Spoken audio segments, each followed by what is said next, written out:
Welcome to all, सभी को नमस्कार। तो देखिए, जो कैंडिडेट्स हरियाणा में गवर्नमेंट जॉब्स के लिए तैयारी कर रहे हैं उनके लिए एक बार फिर से बहुत बुरी खबर है।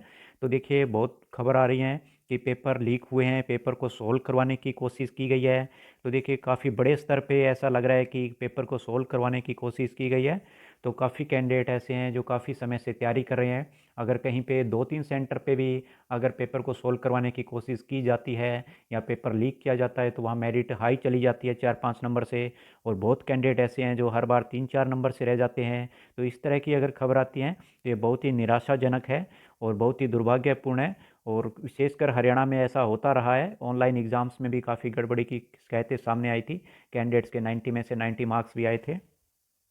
तो देखिए, ऐसा प्रतीत हो रहा है कि लगभग हर सेंटर पे पेपर लीक करवाने की कोशिश की गई है। लगभग हर सेंटर पे पेपर को सोल्व करवाने की कोशिश की गई है। उनमें से कुछ लोग पकड़ में आए हैं लेकिन बहुत से पकड़ में नहीं आए हैं। ऐसा ही होता है कि जहाँ पे बहुत अच्छी सेटिंग होती है, जहाँ पे बहुत शातिर होते हैं कैंडिडेट्स और करवाने वाले, वहाँ नहीं पकड़े जाते हैं। और जो अनाड़ी होते हैं वो पकड़े जाते हैं केवल। तो बहुत कम लोग पकड़े गए हैं और हो सकता है नेक्स्ट भविष्य में आने वाले दिनों में कुछ और खुलासे हों। तो देखिए, बहुत ही बुरी खबर है। और ये कैंडिडेट्स जिनका पेपर अच्छा हुआ है तो अब उनके लिए भी खतरा हो गया है क्योंकि मेरिट बहुत ज़्यादा हाई जा सकती है इससे।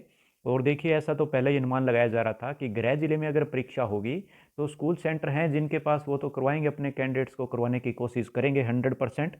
तो देखिए, काफ़ी जब कैंडिडेट्स आवाज़ उठा रहे थे पीछे कि हमें दूर दराज ज़िलों में एग्ज़ाम देने के लिए जाना पड़ता है, हमें अपने गृह ज़िले में सेंटर दो, तो तभी मैंने कहा था कि यह ठीक नहीं है गृह ज़िले में सेंटर मांगना। गृह ज़िले में अगर सेंटर होगा अगर जॉब का, तो वहाँ तो ऐसा ही काम होगा। तो वहाँ कैंडिडेट्स की भी मैं गलती मानता हूँ जो पिछले काफ़ी समय से आवाज़ उठा रहे थे कि हमें दूर दूर ज़िलों में जाना पड़ता है और बहुत दूर ज़िले में सेंटर आ जाता है। तो देखिए, वो बहुत अच्छा डिसीजन था। अगर दूर ज़िले में सेंटर होगा तो वहाँ सेटिंग होना बहुत मुश्किल होता है। तो ये कैंडिडेट्स की आवाज़ ही उठाई थी, कैंडिडेट्स ने खुद ही अपने लिए आवाज़ उठाई थी कि हमें गृह जिले में सेंटर दिया जाए। तो देखिए, गृह जिले में सेंटर आने का नतीजा देख लिया आपने क्या होता है। तो लगभग हर जगह ही कैंडिडेट्स काफ़ी पकड़े जा रहे हैं। तो देखिए, अभी पानीपत में रिसेंटली जो अभी गिरफ्तारी हुई है, तो वहाँ पे स्कूल जो संचालक थे और जो कैंडिडेट्स थे तो वो सभी पकड़े गए हैं। तो ऐसा सिर्फ ये एक मामला सामने आया है, कुछ तो एक दो और आए हैं, लेकिन बहुत बड़ी गड़बड़ी हुई है, बहुत ज़्यादा गड़बड़ी हुई है। तो इसका देखिए कुछ सॉल्यूशन अब नज़र नहीं आ रहा। और देखिए, इससे पूर्व जो ऑनलाइन एग्ज़ाम हुए थे सबसे बड़ी गड़बड़ी उनमें हुई थी, ऑनलाइन एग्ज़ाम्स में, जिसमें कैंडिडेट्स के 90 में से 89 भी मार्क्स आए थे, 90 में से 90 मार्क्स भी आए थे, उसमें बहुत बड़ी गड़बड़ी हुई थी। तो देखिए, जब कैंडिडेट्स मांग कर रहे थे कि हमें गृह जिले में सेंटर दो, तभी से ये आशंका हो गई थी कि अगर गृह जिले में सेंटर देंगे तो ऐसा ही होगा। क्योंकि जिस गृह जिले में जिसका स्कूल में सेंटर आ रहा है तो स्कूल संचालक सभी एक दूसरे के जानकार होते हैं। तो स्कूल संचालक भी आपस में बात कर सकते हैं कि ये हमारे कैंडिडेट हैं, इनको आप करवा दीजिए, आप वालों को हम करवा देंगे। तो जितने भी स्कूल संचालक हैं वो भी आपस में बात कर सकते हैं कि उनके कैंडिडेट्स का किस स्कूल में गया है।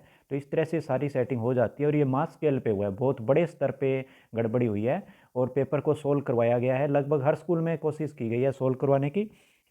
और देखिए, पेपर हैं वो रद्द तो बिल्कुल नहीं होंगे, क्यों, अगर रद्द करते हैं तो सरकार का एक जो खर्चा आया है लाखों रुपए, वो सरकार नहीं गंवाना चाहती, दोबारा से नहीं करना चाहती वो खर्चा। और दूसरा, अगर सरकार रद्द करती है तो सरकार की नाकामी में गिना जाएगा। तो इस तरह से सरकार इसको रद्द नहीं करेगी, चाहे कितने ही बड़े स्तर पे धांधली हुई हो, सरकार इस एग्ज़ाम को रद्द तो नहीं करने वाली है। तो अब ये जो बच्चे पढ़ने वाले थे, जिन्होंने दिन रात पढ़ाई की थी, अब उनके लिए ये बहुत ही बड़ा ड्रॉबैक है। तो देखिए, आप अगर भविष्य में चाहते हैं कि ऐसी धांधलियाँ नहीं हो, तो इस जो ग्राम सचिव में ये धांधली है इसके खिलाफ सभी को आवाज़ उठानी चाहिए और हर ज़िले पे प्रदर्शन करें इस एग्ज़ाम को रद्द करवाने के लिए। और आप भविष्य में ऐसी मांग कोई नहीं करे कि गृह ज़िले में ही पेपर करवाएं। देखिए, गृह ज़िले में पेपर करवाने का आपने देख लिया क्या असर होता है। तो इस तरह से आप सबको आवाज़ उठानी चाहिए कि इस पेपर का जो लीक हुआ है इसको रद्द किया जाए। और यदि आपके सामने ऐसी कोई इन्फॉर्मेशन आती है कि पेपर लीक हुए हैं या यदि आपको पता है तो उसको शेयर करें, न्यूज़पेपर रिपोर्टर्स को दें ये खबर।